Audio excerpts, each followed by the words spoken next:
Live. Today, we're really getting into a case that has just lit up the legal and political spheres. It's the criminal indictment of former FBI Director James B. Comey. And look, this isn't just some run-of-the-mill case. Yeah. Our sources, legal analysts mostly, they're framing this as something much bigger. A kind of defining test, really. A test of what, exactly? Well, a test of whether the Justice Department is, staying independent or if it's maybe being used as a political weapon. The stakes feel incredibly high. So our goal today is to give you the full picture, the shaky legal ground and the really explosive political situation behind it all. Yeah, that political backdrop is absolutely crucial here. So Comey's facing 2 counts, right? Making false statements to Congress. Mm-hmm. And these charges, they come directly from his testimony back in 2020, specifically about whether he told subordinates, told them to leak info about that really sensitive Hillary Clinton investigation. Right. And it's moving fast. His arraignment, that's set for October 9th. And Comey, he's such a unique figure in D.C. He's become this, a lightning rod, as we've said before. Yeah. Just a perfect target if someone's looking for political payback. Definitely. You have to remember, he really managed to tick off pretty much everyone. Democrats were furious about his public statements on Clinton in 2016. Still are, probably. And then, of course, he earned President Trump's intense dislike by overseeing the start of the Russia investigation. Yeah. So he's got enemies on all sides. He really does. And that history, that clear motive, let's say, is why the legal world is watching the process here so closely. The experts we're looking at, they're pretty skeptical. Skeptical about the case itself. Deeply skeptical. They see it resting on a legal theory that's, frankly, hardly ever used. And they think the charges face huge hurdles in court, maybe insurmountable hurdles.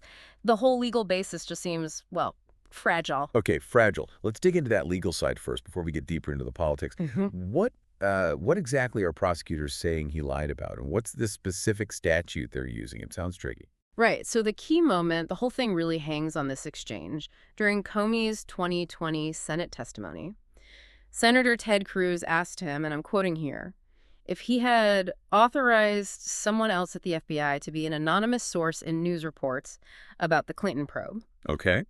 And the government's case is that Comey falsely said no, that he denied doing that. And the law they're using for that? It's Section 1001 of the Federal Code. That's the general false statement statute. But here's where it gets tough for the prosecution. How so? To win a conviction under 1001, the government has to prove 3 specific things and beyond a reasonable doubt. First, that the defendant knowingly made a false statement. Okay, knew it was false. Second, that the statement was material, meaning, it could have actually influenced the investigation or the Senate's inquiry. Right. And third, this is the big one, that the defendant willfully lied. Intentionally. Ah, that word willfully. That seems absolutely critical, doesn't it? It means it wasn't just a slip-up or he misunderstood the question? Exactly. It's not enough to show he was mistaken or maybe unclear. They have to prove he intended to deceive Congress. That sounds like a very high bar. It is. Think about it. Proving someone willfully lied, especially in testimony, if the question itself wasn't perfectly clear or if it was ambiguous, proving willful intent becomes incredibly hard, maybe impossible. And ambiguity seems to be a major theme here, right? Especially with this whole person 3 thing mentioned in the indictment. It's unnamed. Yeah, that's really strange, frankly. The indictment refers to an unidentified person 3. And this person is central because the prosecution's theory seems to be that Comey authorized a leak through this person. But they don't say who it is. They don't name him. Analysts, people following the case closely, they strongly suspect person 3 is either Daniel Richman, the Columbia law professor who advised Comey. Right, I remember him. Or maybe former FBI Deputy Director Andrew McCabe. Okay, so if they don't even name the person, how does the defense respond to that? Well, they jump on it immediately. This lack of specificity, it's a major potential weakness for the prosecution. So the vagueness isn't just a footnote, it's actually central to the defense's argument. Oh, absolutely. That's what legal experts are saying.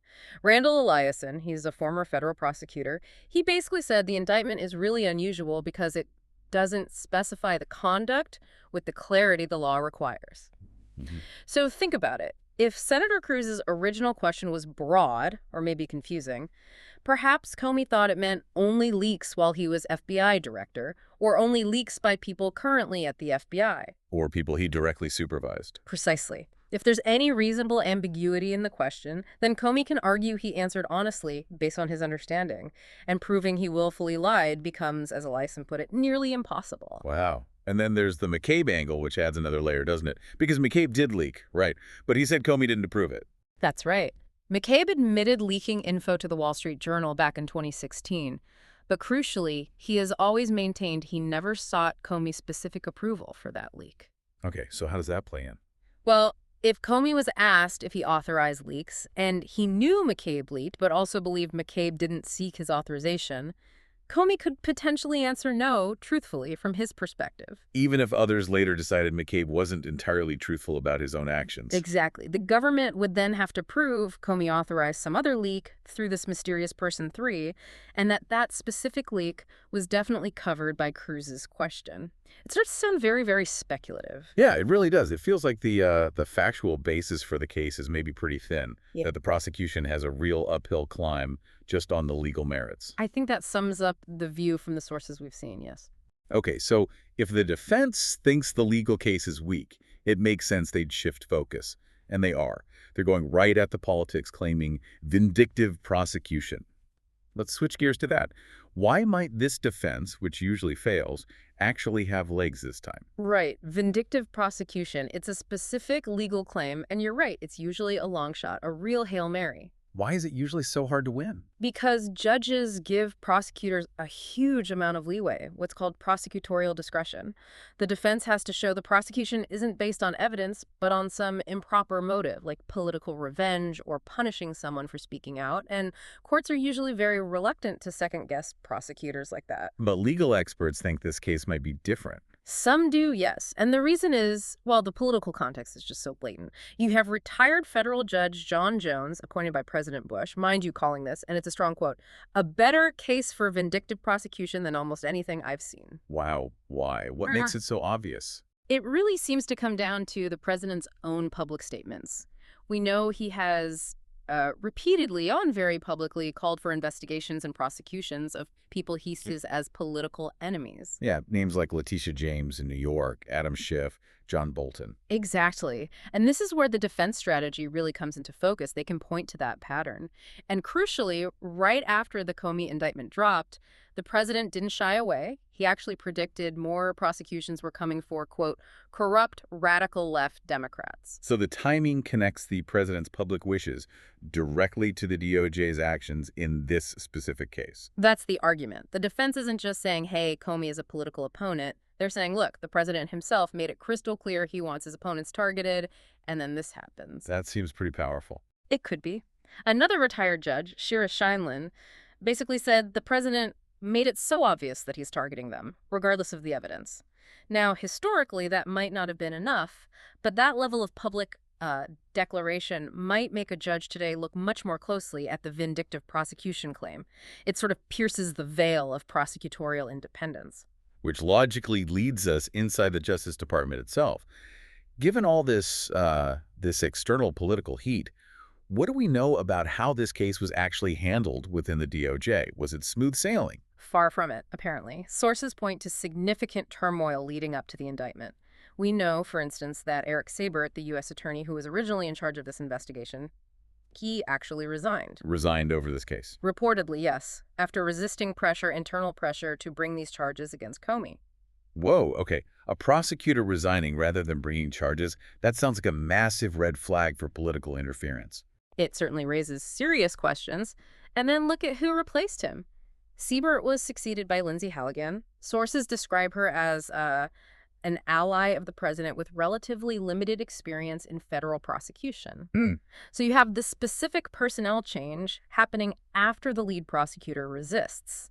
And we've seen similar moves in other politically sensitive cases. It just fuels the concern about whether the decision-making process was truly independent or, driven by politics. Okay, let's try to sum this up for the prosecution. They're using Section 1001, which needs proof of a willful lie. Right, very hard to prove. And that's complicated by Senator Cruz's question maybe being vague and this whole mystery around person 3. Correct, ambiguity everywhere. And at the same time, they have to fight off this really potent claim of vindictive prosecution backed by the president's public statements and the fact the first prosecutor apparently walked away. It's a real minefield for them, a combination of legal fragility and intense political suspicion. Even if they somehow get past a motion to dismiss for vindictive prosecution, and that's a big if, they still have to convince 12 jurors about that willful intent. Given everything, that's a monumental task. So, stepping back from the legal weeds for a moment, what does all this mean for you listening right now? Why should you care about James Comey's specific legal battle beyond just the headlines? Well, because this case, it really is more than a test of one man's fate, as one source put it. It's asking a fundamental systemic question of our federal courts. Which Is, when you have a president who seems willing, even eager, to use the Justice Department against political rivals, will the judiciary, which is supposed to be independent, step in? Will judges enforce limits on that power? So this becomes about protecting the basic independence of the Justice Department itself. Precisely. It's about drawing a line. Can the courts ensure that the awesome power of federal prosecution isn't just wielded for political gain? Judge Jones put it starkly. It's about whether the courts are willing to draw a line and say the Justice Department cannot be turned into a political weapon. A huge precedent hangs in the balance then. Absolutely. How this case is decided, especially on the vindictive prosecution issue, could really set the standard for years to come for any administration regarding how far the White House can go in influencing prosecutions. It's definitely a case we'll be watching very closely, especially around that October 9th arraignment date. Thank you for walking us through this legal and political tangle. It's a lot to unpack. We should note, Comey denies all the charges, and his team says he looks forward to vindicating himself in court. And maybe here's a final thought for you to chew on as you watch this unfold. We know vindictive prosecution arguments almost always lose, right? Prosecutors get so much deference. So the question becomes, what is the threshold? How explicit, how public, how frequent do a president's statements targeting opponents need to be before a judge finally says, enough? This isn't justice, this is politics, and actually dismisses the case? We might be about to find out.